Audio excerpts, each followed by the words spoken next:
आज हमें पढ़नी है क्या? Electron gain enthalpy. ठीक है, हिंदी में इसको क्या कहते हैं बेटा? बोलो। इलेक्ट्रॉन लब्धी एंथैल्पी। ठीक है, इलेक्ट्रॉन गेन एंथैल्पी, इसको कभी कभी इलेक्ट्रॉन एफिनिटी भी कहा जाता है। इलेक्ट्रॉन बंधुता क्या कहते हैं? Electron affinity. तो इलेक्ट्रॉन एफिनिटी और इलेक्ट्रॉन गेन एंथैल्पी दोनों सेम बात है, एक छोटा सा डिफरेंस है कि इलेक्ट्रॉन गेन एंथैल्पी ज्यादातर नेगेटिव होती है और इलेक्ट्रॉन एफिनिटी ज्यादातर पॉजिटिव होती है। एफिनिटी का मतलब होता है एक अट्रैक्शन। एफिनिटी का मतलब क्या होता है बेटा? अट्रैक्शन। और गेन एंथैल्पी एक एंथैल्पी है, और क्योंकि इलेक्ट्रॉन जब कोई एटम गेन करता है तो वहां पे एनर्जी रिलीज होती है, तो इसलिए वो एंथैल्पी नेगेटिव में आती है। एंथैल्पी किस में आती है बेटा? नेगेटिव में। तो एंथैल्पी और एफिनिटी दोनों के साइन अलग अलग हैं, बाकी वैल्यू सेम रहेंगी। मतलब अगर किसी की इलेक्ट्रॉन गेन एंथैल्पी -3 है तो उसकी इलेक्ट्रॉन एफिनिटी +3 होगी। ठीक है, लेकिन हम कंप्लीटली बात जो करेंगे वो इलेक्ट्रॉन गेन एंथैल्पी की करेंगे, क्योंकि ज्यादातर क्वेश्चन इसी टर्म में बनता है, इलेक्ट्रॉन गेन एंथैल्पी। तो क्या चीज है इलेक्ट्रॉन गेन एंथैल्पी? यह है the minimum amount of energy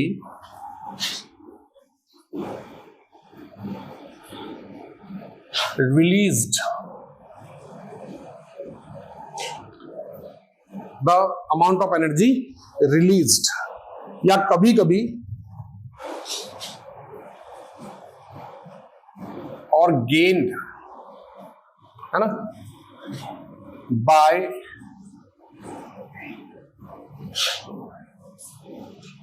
an isolated gaseous atom when one electron is added to its valence shell, है ना। किसी विलगित गैसीय परमाणु के संयोजी कोष में एक इलेक्ट्रॉन जोड़ने पर मुक्त होने वाली या कभी कभी दी जाने वाली जो एनर्जी है उसको बोलते हैं इलेक्ट्रॉन गेन एंथैल्पी। सुनना, ज्यादातर इलेक्ट्रॉन गेन एंथैल्पी नेगेटिव होती है। जहां एक्सेप्शन आएगा वो हम बात करेंगे। हम ये मान के चलेंगे कि electron gain enthalpy amount of energy released है, कितनी एनर्जी निकलती है, कितनी एनर्जी निकलती है जब कोई एटम क्या करता है बेटा? इलेक्ट्रॉन गेन करता है। तो the amount of energy released when one electron is added to the valence shell of an isolated gaseous atom, किसी isolated gaseous atom के valence shell में एक इलेक्ट्रॉन जोड़ने पर जो एनर्जी रिलीज होती है उसको क्या बोलते हैं बेटा? Electron gain enthalpy. अब सीधी सिंपल सी बात है कि भी एटम जो है उसके वैलेंस शेल को न्यूक्लियस हमेशा अपनी ओर खींच के रखता है। अब जैसे भी एक इलेक्ट्रॉन लेके आओगे तो न्यूक्लियस क्या करेगा? उसको अपनी ओर खींचेगा, और जब आप इसको इलेक्ट्रॉन दोगे तो ये एनर्जी रिलीज करेगा। अगर हम किसी को भी कोई चीज देते हैं तो उसके बदले हमें कुछ अमाउंट देगा, एनर्जी देगा, है ना। ये है एनर्जी, पैसा एनर्जी है। अगर हम किसी से कुछ ले रहे हैं तो हम उसको एनर्जी देंगे। एनर्जी देंगे मतलब कल रजत को दी थी ना एनर्जी इलेक्ट्रॉन निकालने के लिए, है ना। और अगर हम किसी को कुछ दे रहे हैं तो वो उल्टा एनर्जी रिलीज करेगा। समझ रहे हो ना। अब एक सिंपल सा कॉन्सेप्ट माइंड में रखना, किसी को इलेक्ट्रॉन की जितनी ज्यादा रिक्वायरमेंट होगी वो उतना ज्यादा एनर्जी रिलीज करेगा। क्या बोला मैंने? किसी को इलेक्ट्रॉन की जितनी ज्यादा रिक्वायरमेंट होगी वो उतनी ज्यादा एनर्जी रिलीज करेगा, और जितनी ज्यादा वो एनर्जी रिलीज करेगा उसकी इलेक्ट्रॉन गेन एंथैल्पी उतनी हाई नेगेटिव होगी। अगर मैं यहां बोलूंगा इलेक्ट्रॉन गेन एंथैल्पी हाई है तो आपको समझ जाना है कि नेगेटिव में हाई है। किसमें हाई है बेटा? नेगेटिव में हाई है। यहां पर जो इलेक्ट्रॉन गेन एंथैल्पी की वैल्यूज आएंगे उसमें बड़ा कंफ्यूजन होता है, तो आप कंफ्यूजन क्रिएट मत करना। यहां पर ये ध्यान रखना कि जो नेगेटिव वैल्यू है वो मैथमेटिकल वैल्यू नहीं है, वो केवल ये बता रही है कि एनर्जी रिलीज हो रही है। समझो मैं क्या कह रहा हूं। जैसे अगर मेरे पास दो एलिमेंट हैं ए और बी, ए की इलेक्ट्रॉन गेन एंथैल्पी है -50 किलो जूल पर मोल और दूसरे की इलेक्ट्रॉन गेन एंथैल्पी है -13 किलो जूल पर मोल। अब आपसे मैं पूछूं कि बताओ दोनों में से इलेक्ट्रॉन गेन एंथैल्पी किसकी ज्यादा है, ए की या बी की? ए की। अगर मैथमेटिकली हम देखें, मैथमेटिकली तो -13 बड़ा होता है, लेकिन यहां मैथ्स नहीं लगानी है। यहां पर माइनस क्या बता रहा है कि एनर्जी रिलीज हो रही है, एनर्जी रिलीज हो रही है। ये कितनी एनर्जी रिलीज कर रहा है? 50 किलो जूल। ये कितनी एनर्जी रिलीज कर रहा है? 13 किलो जूल। ज्यादा कौन रिलीज कर रहा है? ए वाला। समझ गए बात को? तो जब मैं हाई इलेक्ट्रॉन गेन एंथैल्पी की बात करूंगा तो इसका मतलब इलेक्ट्रॉन गेन एंथैल्पी किसमें होगी? नेगेटिव में। तो नेगेटिव वैल्यू केवल क्या बता रही है? डायरेक्शन कि हीट रिलीज हो रही है, एनर्जी रिलीज हो रही है, एक्सोथर्मिक प्रोसेस है, मैथमेटिकल वैल्यू को नहीं बता रही है। समझ गए बात को? कॉन्सेप्ट याद रहेगा ये? चलिए, तो इलेक्ट्रॉन गेन एंथैल्पी है the amount of energy released when one electron is added to the valence shell of an isolated gaseous atom. ये जो मैंने कल बताया था वही बात है, आइसोलेटेड गैसियस एटम, है ना, कि अगर आप इलेक्ट्रॉन को जोड़ रहे हो तो एनर्जी रिलीज होगी, लेकिन इलेक्ट्रॉन कब जुड़ेगा? जब वो एटम आइसोलेटेड हो। आइसोलेटेड समझ में आ गया था कल? क्रिस्टल से अलग किया हुआ हो, मॉलिक्यूल से अलग किया हुआ हो। मतलब Cl2 में आप इलेक्ट्रॉन नहीं जोड़ सकते, Cl2 में इलेक्ट्रॉन नहीं जोड़ सकते। इलेक्ट्रॉन किसमें जोड़ोगे? Cl में। तो Cl2 में पहले Cl और Cl के बीच के बॉन्ड को तोड़ना पड़ेगा।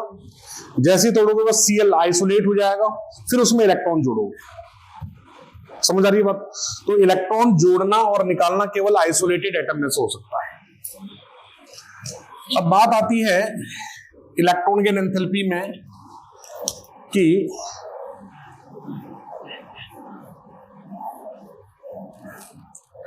इलेक्ट्रॉन गेन एंथैल्पी को कौन कौन से फैक्टर्स अफेक्ट करते हैं। Factors affecting electron gain enthalpy, इसको हम डेल्टा एच ई जी से रिप्रेजेंट करते हैं। Delta H E G. E means electron, G means gain, H means enthalpy, है ना। तो बार बार हम ये नहीं लिखेंगे इलेक्ट्रॉन गेन एंथैल्पी, उसकी जगह क्या लिखेंगे? डेल्टा एच ई जी। आपको क्वेश्चंस में भी ये देखने को मिलेगा, डेल्टा एच ई जी, और इलेक्ट्रॉन एफिनिटी के लिए देखने को मिलेगा ई ए। क्या मिलेगा? ई ए।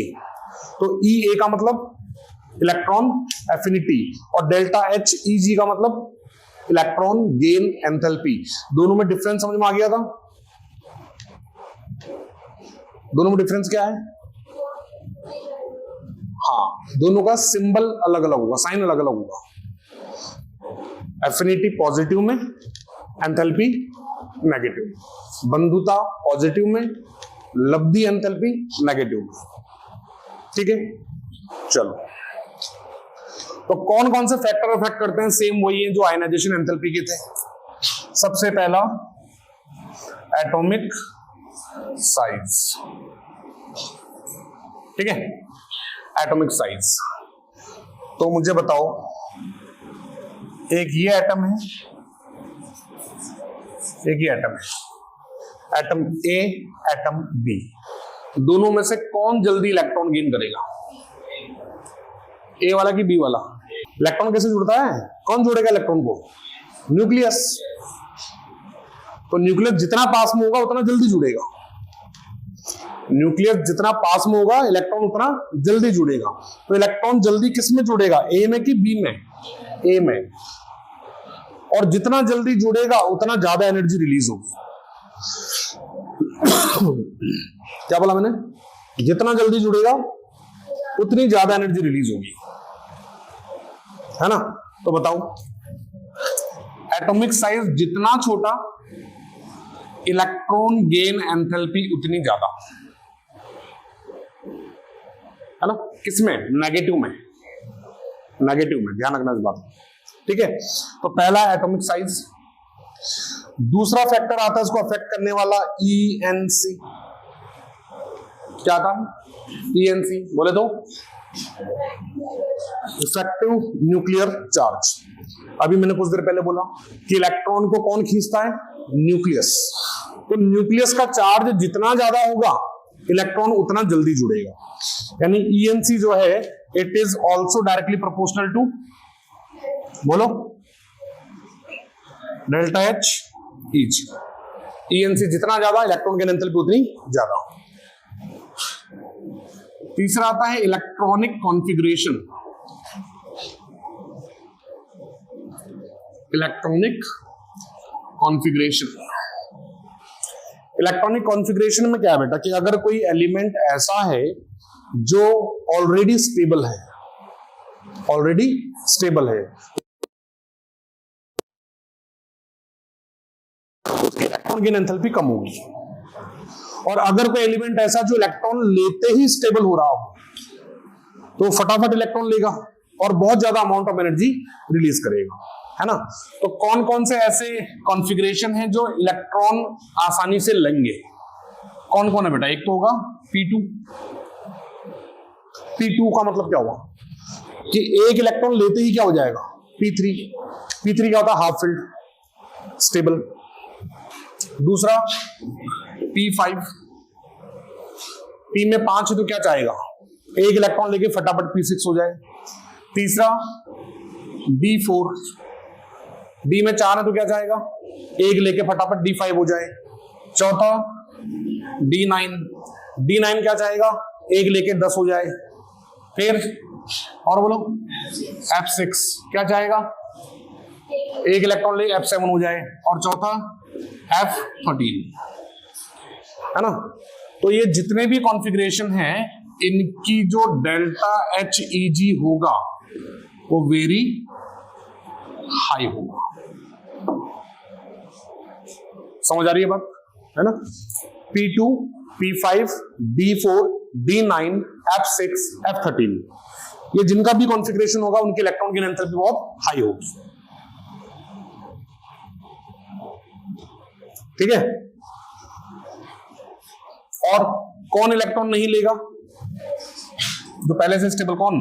P3, P6, D5, D10, F7, F14, है ना। ये कैसे हैं? ऑलरेडी स्टेबल हैं, तो ये इलेक्ट्रॉन लेना नहीं चाहेंगे। इलेक्ट्रॉन लेना नहीं चाहेंगे, इसका मतलब क्या होगा कि इनकी डेल्टा HEG वेरी लो होगी। समझ गए बात को? क्लियर है? तो ये 3 फैक्टर्स हैं जो अफेक्ट करते हैं किसको? इलेक्ट्रॉन गेन एंथैल्पी को। समझ आ रही है बात है यहां तक, है ना। तो इलेक्ट्रॉन गेन एंथैल्पी क्या है? इलेक्ट्रॉन गेन एंथैल्पी वो एनर्जी है जो रिलीज होती है कब?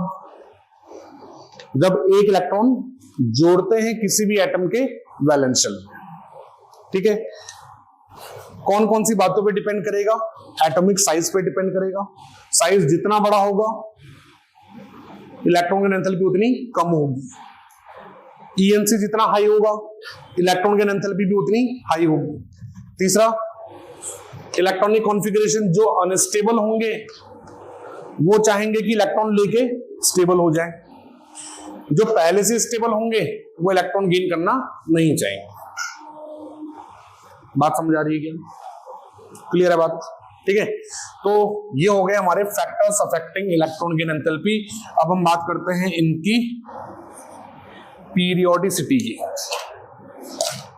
क्या बेटा? पीरियोडिसिटी।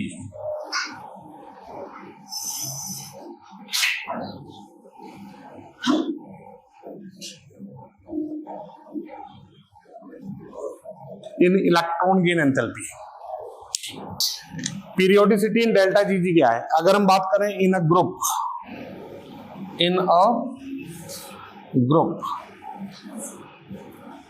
तो ग्रुप में क्या होता है बेटा, ग्रुप में टॉप टू बॉटम आते हैं तो साइज बढ़ता है, साइज इंक्रीज होगा तो इलेक्ट्रॉन गेन एंथैल्पी डिक्रीज होगी, है ना। तो when we move from left to right in a period then atomic top to bottom in a group then atomic size continuously increases and electron gain enthalpy continuously decreases. समझ रहे हैं बात को। तो इन अ ग्रुप क्या होता है बेटा, delta H E G decreases, negative value ध्यान रखना, negative value of delta H E G decreases, क्यों, due to increase in size, due to increase in size. In a period अगर हम बात करें, बोलो,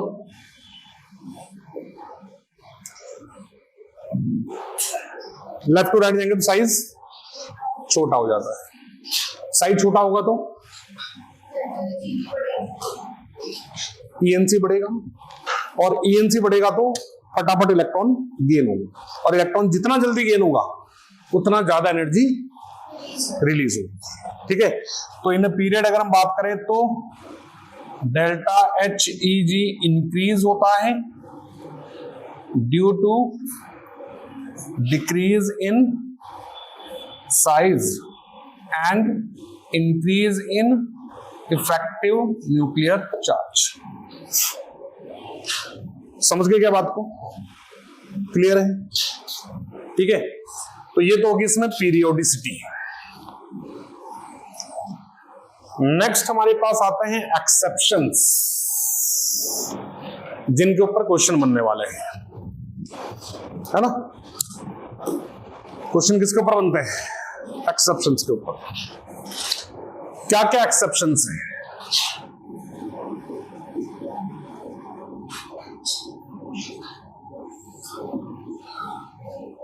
तो जनरल ट्रेंड है, इनके बारे में कोई इसने पूछा जाएगा कोई, है ना। जो नियम कायदे से चलता है उसके बारे में कोई बात नहीं करता है ना। जो रूल तोड़ता है उसके बारे में सारी बातें करता है। अपन गाड़ी चला रहे हैं, रेड लाइट आई, सारे रुक गए, तो सब एक दूसरे से पूछेंगे, तो क्यों रुक गया, पूछेंगे क्या, रेड लाइट आ गई, एक बंदा रेड लाइट में रुका ही नहीं, सीधे चला गया, तो सबका ध्यान किसकी तरफ होगा, उसकी तरफ जिसने रूल तोड़ा, और उसी के बारे में बातें होंगी। तो बातें हमेशा उसके बारे में होती हैं जो रूल्स तोड़ता है। समझ रहे बात को। तो एक्सेप्शंस जो है इनके बारे में क्वेश्चन बनेंगे। क्या क्या बनेंगे देखते चलते हैं अपन। सबसे पहला, मैंने आपको बोला कि इलेक्ट्रॉन की एंथैल्पी ज्यादातर नेगेटिव होती है, पॉजिटिव कब होती है। एक्सेप्शन नंबर 1 ध्यान रखो। पहला एक्सेप्शन है नोबल गैसेस के बारे में। नोबल गैसेस, है ना, इनकी इलेक्ट्रॉन की एंथैल्पी किस में होगी बेटा, पॉजिटिव में होगी, है ना, या जीरो, या तो एनर्जी देंगे ही नहीं, और जब ज्यादा बात आ जाएगी तो मतलब हम तो एनर्जी नहीं देंगे, उल्टा आप हमें एनर्जी दो। नोबल गैसेस, नोबल गैसेस जो हैं इनकी इलेक्ट्रॉन की एंथैल्पी या तो जीरो होती है या फिर पॉजिटिव होती है। क्यों?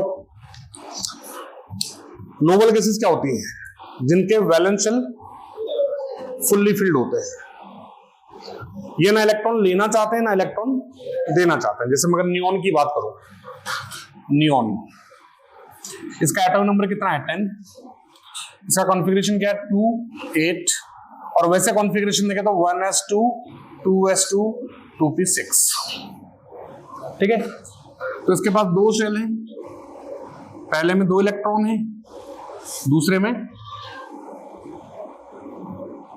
8 इलेक्ट्रॉन्स हैं। क्या ये इलेक्ट्रॉन लेना चाहेगा? चाह भी ले तब भी नहीं ले सकता, अगर चाहे भी तब भी इलेक्ट्रॉन नहीं ले सकता, क्योंकि इसको इलेक्ट्रॉन को रखने की जगह ही नहीं है। दो शेल हैं, दोनों पूरे भरे हुए हैं। अब अगर हमें चाहिए कि नहीं यार इसमें एक और इलेक्ट्रॉन हमें ऐड करना है, जिद पर जाए नहीं वैसा भी एक इलेक्ट्रॉन तो लेना पड़ेगा, कसम है आपको, एक इलेक्ट्रॉन तो लेना पड़ेगा। तो क्या करेगा ये बोलेगा ठीक है वैसा ले लेंगे, कोई दिक्कत नहीं है, एक नया शेल बना के दे दो। पहली बात तो लेगा ही नहीं, मतलब कोई एनर्जी रिलीज करना ही नहीं है उसको, मतलब इलेक्ट्रॉन की एंथैल्पी क्या है, 0।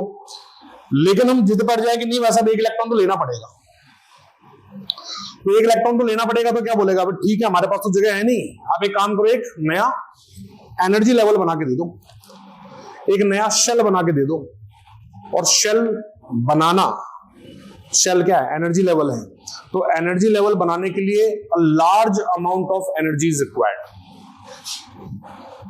है ना। जैसे एग्जाम्पल हम दिया था कि भाई जो कई प्राइवेट स्कूल्स होते हैं, है ना, जिनमें जब हम एडमिशन लेने के लिए जाते हैं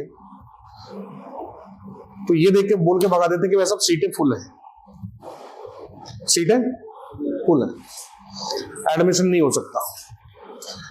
अब हम इंडिया में तो जैक सक लगाने की पुरानी परंपरा चली आ रही है कि पड़ोसी को दिखाने के लिए जिद पड़ जाता आदमी, नहीं नहीं मेरा बेटा पढ़ेगा तो इस स्कूल में पढ़ेगा, नहीं तो कहीं नहीं पढ़ेगा, है ना। तो वो आदमी क्या कि अप्रोच लगाता है, अप्रोच लगा करके प्रिंसिपल के पास फोन आ गया वैसे नेताओं के, इसका तो एडमिशन लेना पड़ेगा वैसे। तो क्या होगा, वो क्या बोलेगा लास्ट में, क्या होता है, यही होता है क्या कि बोला वैसा एडमिशन हो जाएगा, कोई दिक्कत वाली बात नहीं है, लेकिन 10 लाख रुपए डोनेशन लेना पड़ेगा। नहीं वो नहीं, रिश्वत नहीं, डोनेशन देना पड़ेगा, चंदा, है ना। बोला बात सब क्यों, बोला सब सीटें तो फुल है, बिठाने की जगह ही नहीं है। अब अगर नए बच्चों को एडमिशन देंगे तो क्या करना पड़ेगा, एक नया क्लासरूम बनाना पड़ेगा, एक बच्चे के लिए नया सेक्शन बनेगा, नए टीचर्स अपॉइंट होंगे, उनकी सैलरी, होता कुछ नहीं भले, है ना। लेकिन बहाने की वैसे किस बात के पैसे मांग रहे हो, बोला वैसे सीटें फुल है ना, आपको स्कूल को डोनेशन तो देना पड़ेगा, तभी तो हम आपके बच्चे के लिए कुछ नई सुविधाएं करेंगे। जितनी ही फैसिलिटीज वो तो ऑलरेडी ऑक्यूपाइड है ना। तो वो कौन है, वो स्कूल कौन है, वो स्कूल है नोबल गैसेस। इनमें एडमिशन देने के लिए क्या करना पड़ता है, उल्टा उन्हीं को एनर्जी देनी पड़ती है कि वैसा भी इलेक्ट्रॉन भी लो और ये एनर्जी भी लो, एडमिशन भी लो और साथ में डोनेशन भी लो। फीस तो हम देंगे ही, फीस तो अपनी जगह है, फीस में कोई कॉम्प्रोमाइज नहीं है फीस तो अपनी जगह है ना। उसके ऊपर डोनेशन 10 लाख रुपए 20 लाख रुपए जो भी स्कूल की औकात है उसके अनुसार चलती है। अब वही सरकारी स्कूल, है ना, खासतौर पर हमारे राजस्थान की गवर्नमेंट स्कूल के बाद सब एडमिशन लो, एडमिशन लो। आप एडमिशन लोगे तो हम आपको यूनिफॉर्म भी हम देंगे, आपको बुक्स भी हम देंगे, आपको खाना भी हम खिलाएंगे, पोशाक भी मिलता है आजकल तो, है ना, खाना भी हम देंगे, यूनिफॉर्म भी हम देंगे, किताबें भी हम देंगे, और अगर आप बोलो तो हम आपको स्कॉलरशिप भी देंगे बोला आपका कुछ नहीं लगना, उल्टा आपको मिलेंगे, स्कॉलरशिप भी मिलेगी। कारण क्या उसके पीछे, क्योंकि वो अनस्टेबल है। क्या है, अनस्टेबल है, और वो स्टेबल होना चाहता है कि हमारे यहाँ जितनी अच्छी स्ट्रेंथ होगी तो उनकी जो नौकरी है उतनी ज्यादा स्टेबल होगी। ये तो गवर्नमेंट क्या करती है कि अगर टीचर और स्टूडेंट का रेशो बहुत कम हो गया, कि मतलब कि भी 4 बच्चों पे एक टीचर लगा हुआ है, 4 बच्चों पे एक टीचर, तो गवर्नमेंट क्या करती है कि आसपास के जो स्कूल है उनको मर्ज करके एक स्कूल कर देती है, और वहां के जो एक्स्ट्रा टीचर है उनको कहीं दूर जाके पोस्टिंग दे देगी, है ना। तो वो चीज वो चाहते नहीं है, तो उसके लिए क्या करते हैं, वो गवर्नमेंट क्या स्कीम चलाती है, भाई ज्यादा से ज्यादा एडमिशन हमारे स्कूल में हो। तो ये नोबल गैसेस प्राइवेट स्कूल से, और हैलोजेंस की हम बात करेंगे भी, वो गवर्नमेंट स्कूल से। उनको इलेक्ट्रॉन चाहिए कैसे भी करके, समझ गए बात को। तो नोबल गैसेस की जो इलेक्ट्रॉन की एंथैल्पी वो 0 क्यों है या पॉजिटिव क्यों होगी, समझ में आया। 0 कब होगी, जब वो इलेक्ट्रॉन लेगा ही नहीं, है ना, कोई ट्रांजेक्शन नहीं होगा वहां पे। लेकिन अगर हम जबरदस्ती जोड़ना चाहें तो वो उल्टा एनर्जी उसको देनी पड़ेगी।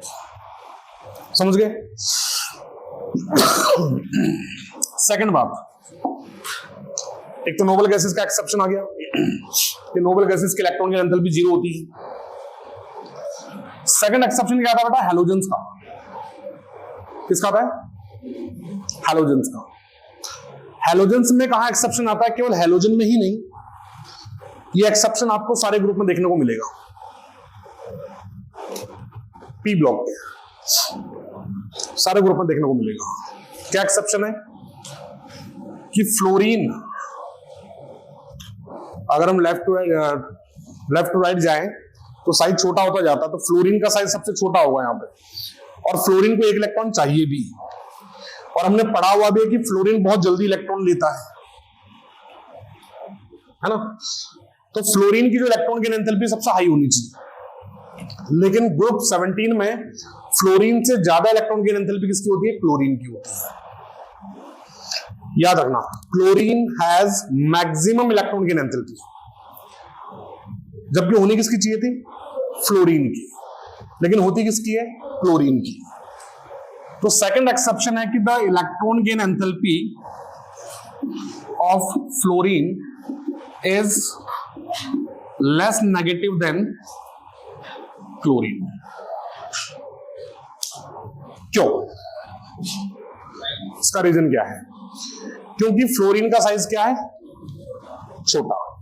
तो मैंने बताया था कि फ्लोरीन का साइज छोटा नहीं होता है, बहुत ज्यादा छोटा होता है। The size of fluorine is not small, it is too small.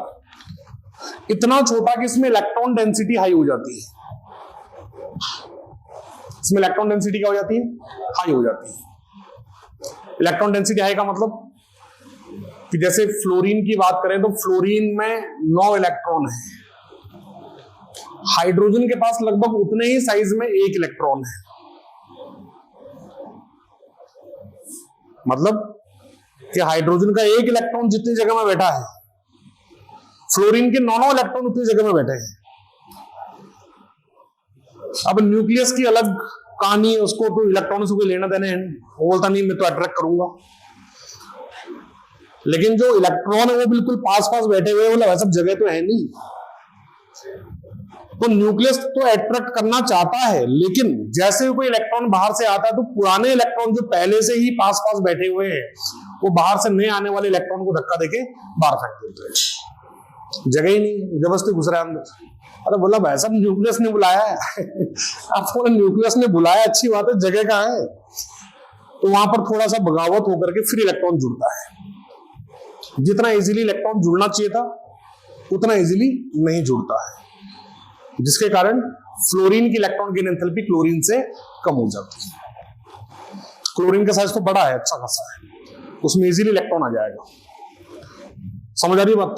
तो साइज ऑफ, इसका रीजन क्या है? बिकॉज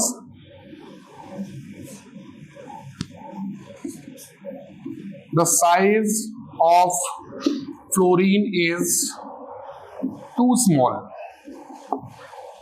इसका साइज क्या बेटा? बहुत ज्यादा छोटा है, और साइज बहुत ज्यादा छोटा होने के कारण इसमें इलेक्ट्रॉन डेंसिटी क्या है बेटा? Electron density is very high, which leads to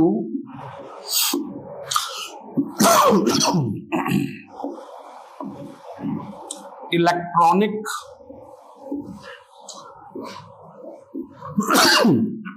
repulsions. क्या होता है बेटा इसके कारण? इलेक्ट्रॉनिक रिपल्शंस होते हैं। इलेक्ट्रॉनिक रिपल्शंस के कारण क्या होता है? जो नया इलेक्ट्रॉन आना चाहता है, जुड़ना चाहता है, उसको पुराने इलेक्ट्रॉन इजीली नहीं जुड़ने देंगे। इसलिए फ्लोरीन की इलेक्ट्रॉन गेन एंथैल्पी क्या हो जाती है? क्लोरीन से कम हो जाती है। यही एक्सेप्शन हर ग्रुप में देखने को मिलता है। नाइट्रोजन और फास्फोरस में से फास्फोरस की ज्यादा होगी,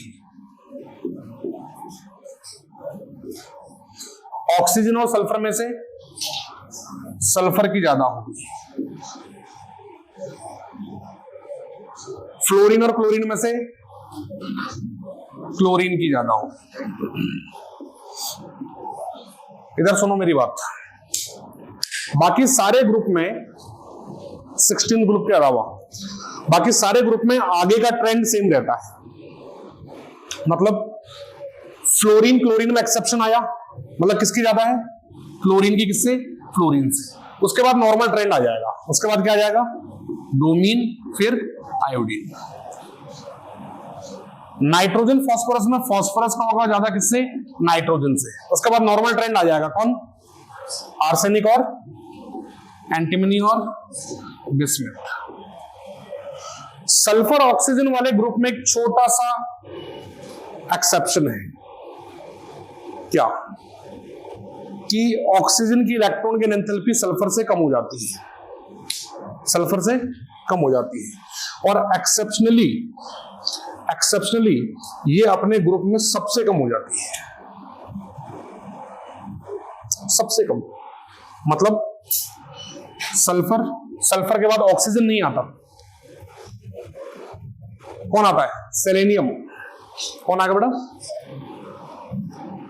फिर आएगा टेल्यूरियम, फिर आएगा ऑक्सीजन। ये बड़ा ही इंपॉर्टेंट कॉन्सेप्ट है। ऑक्सीजन की जो इलेक्ट्रॉन की एंथैल्पी है वो सल्फर से तो कम होती है, इतनी कम हो जाती है कि वो अपने ग्रुप में सबसे नीचे चला जाता है ऑक्सीजन। समझ गए बात को? तो ये एक्सेप्शन हमको देखने को मिलते हैं ग्रुप के अंदर। फिर बात आती है पीरियड की, उसके बारे में बात करते हैं। इसको कॉपी कर लो पहले फटाफट।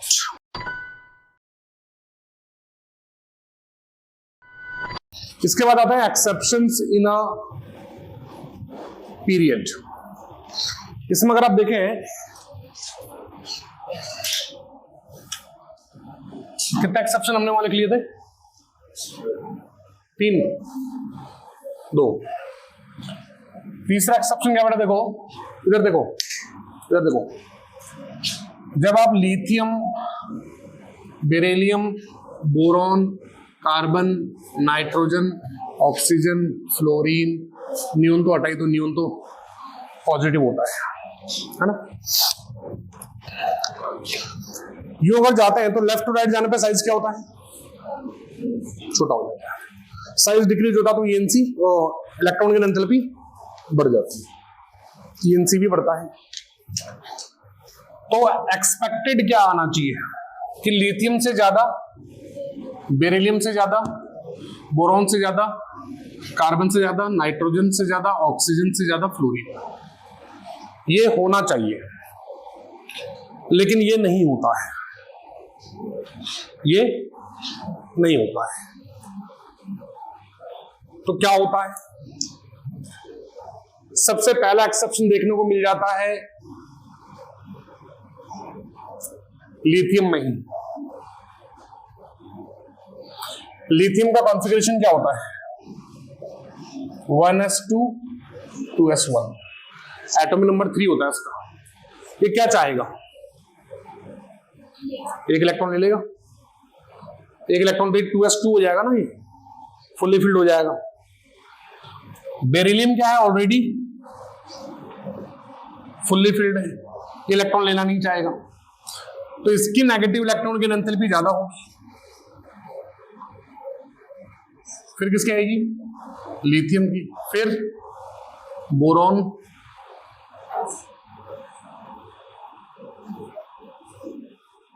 फिर कार्बन और नाइट्रोजन में से कार्बन की ज्यादा होगी।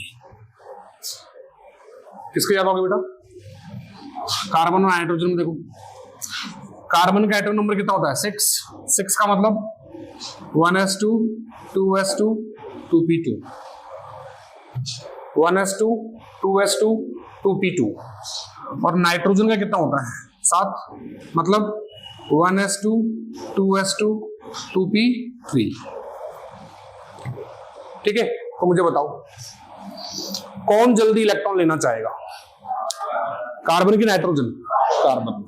क्यों? क्योंकि ये तो ऑलरेडी हाफ फिल्ड है, 3 में 3 मतलब हाफ फील्ड, जो आधा भरा हुआ होता है पहले से स्टेबल होता है, तो ये इलेक्ट्रॉन नहीं लेना चाहेगा, बल्कि ये इलेक्ट्रॉन जल्दी लेना चाहेगा। कौन? कार्बन। तो कार्बन जब इलेक्ट्रॉन लेना चाहेगा, इसका मतलब क्या हो जाएगा कि इसकी इलेक्ट्रॉन की एंथैल्पी ज्यादा हो जाएगी, किससे? नाइट्रोजन से। फिर बाकी सेम रहता है। समझ गए बात को? क्लियर है? तो 2 एक्सेप्शन आए यहां पे। क्या? Electron gain enthalpy of lithium is more than beryllium. दूसरा क्या एक्सेप्शन आया? Electron gain enthalpy of carbon is greater than nitrogen. ठीक है? और दोनों का रीजन क्या है? इलेक्ट्रॉनिक कॉन्फ़िगरेशन, इलेक्ट्रॉनिक विन्यास। क्लियर होगी बात? चलिए, अच्छा, इसके बाद आपको एक बात ध्यान रखनी है कि सक्सेसिव इलेक्ट्रॉन गेन एंथैल्पीज, जैसे हमने सक्सेसिव आयनाइजेशन एंथैल्पीज पढ़ी थी, वैसे ही सक्सेसिव इलेक्ट्रॉन गेन एंथैल्पीज, मतलब कि कोई एलिमेंट है X, उसने एक इलेक्ट्रॉन गेन किया और X माइनस बनाया। एक इलेक्ट्रॉन गेन किया तो क्या बन गया? X minus. तो इसके लिए जो आएगा वो आएगा तुम्हारा first electron gain enthalpy. First electron gain enthalpy, ठीक है? ये X माइनस अगर एक और इलेक्ट्रॉन ले ले और क्या बना ले? X माइनस 2, तो ये क्या कहलाएगा? Second electron gain enthalpy. X minus 2 एक और इलेक्ट्रॉन ले ले, क्या बन जाएगा? X minus 3। ये क्या कहलाएगा? Third electron gain enthalpy. तो आपको एक बात ध्यान रखनी है, ध्यान क्या रखनी, वैसे समझने वाली बात है कि अगर किसी एलिमेंट ने एक इलेक्ट्रॉन ले लिया, एक इलेक्ट्रॉन लेती कौन सा चार्ज आ गया उस पर? नेगेटिव। क्या अब वो दूसरा इलेक्ट्रॉन आसानी से लेगा? लेगा क्या? नहीं लेगा, रिपल्शन हो जाएगा। एक इलेक्ट्रॉन तो ले चुका ऑलरेडी, अब दूसरा इलेक्ट्रॉन आसानी से लेगा क्या? बताओ, नहीं लेगा ना। तो सेकंड आयनाइजेशन, सेकंड इलेक्ट्रॉन की एंथैल्पी, दूसरा इलेक्ट्रॉन अगर जोड़ना है तो अब वो एनर्जी रिलीज नहीं करेगा, अब आपको ही एनर्जी देनी पड़ेगी, नीड हो तो भी, ऑलवेज, विदाउट एनी एक्सेप्शन। जैसा आयनाइजेशन एंथैल्पी में था, वैसे यहां पर भी है कि first ionisation enthalpy, electron gain enthalpy can be negative.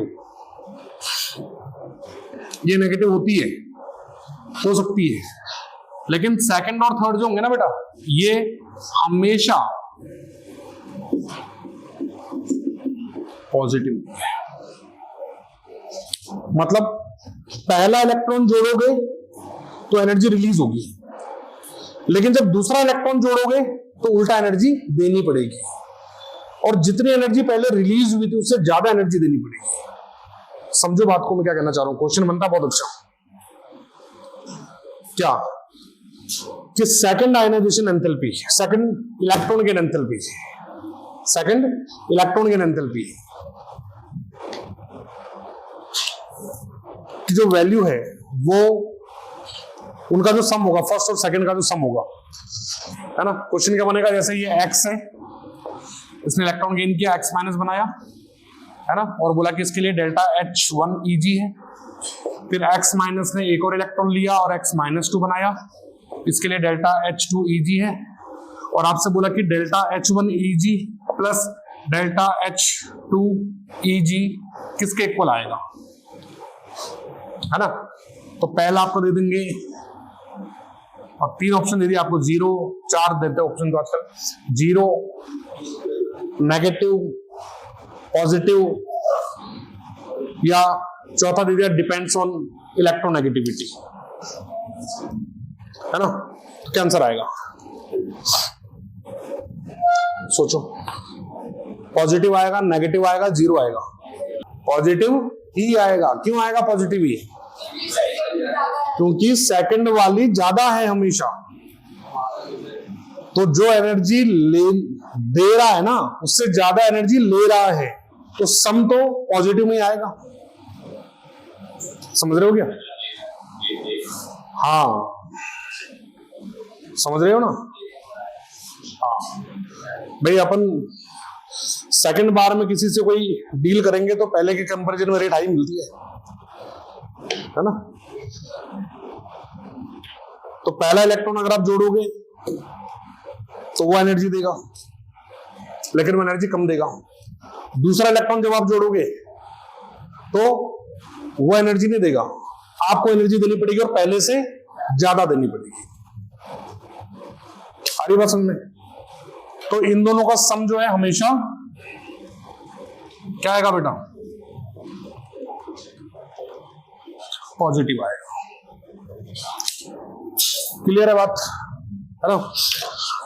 तो ये हमारी सारी कहानी हो गई अबाउट इलेक्ट्रॉन गेन एंथैल्पी, है ना? सारे एक्सेप्शंस, सक्सेसिव। अच्छा, सक्सेसिव में एक और चीज ध्यान रखना कि सेकंड के कंपैरिजन में थर्ड और ज्यादा पॉजिटिव होगा। सेकंड के कंपैरिजन में थर्ड और ज्यादा पॉजिटिव होगा। पहला नेगेटिव, दूसरा पॉजिटिव पहले वाले से ज्यादा, और तीसरा उससे भी ज्यादा पॉजिटिव, है ना? मान लो कि पहली बार में इलेक्ट्रॉन जोड़ने पर वो 25 किलो जूल एनर्जी दे रहा है। दूसरी बार में इलेक्ट्रॉन जोड़ने पर आपको 30 किलो जूल एनर्जी देनी पड़ेगी, और तीसरा इलेक्ट्रॉन जोड़ोगे तो 50 किलो जूल एनर्जी देनी पड़ेगी। समझ गए बात को, है ना? तो ये हो गया हमारा all about electron gain enthalpy. एक कॉपी कर लो उसको।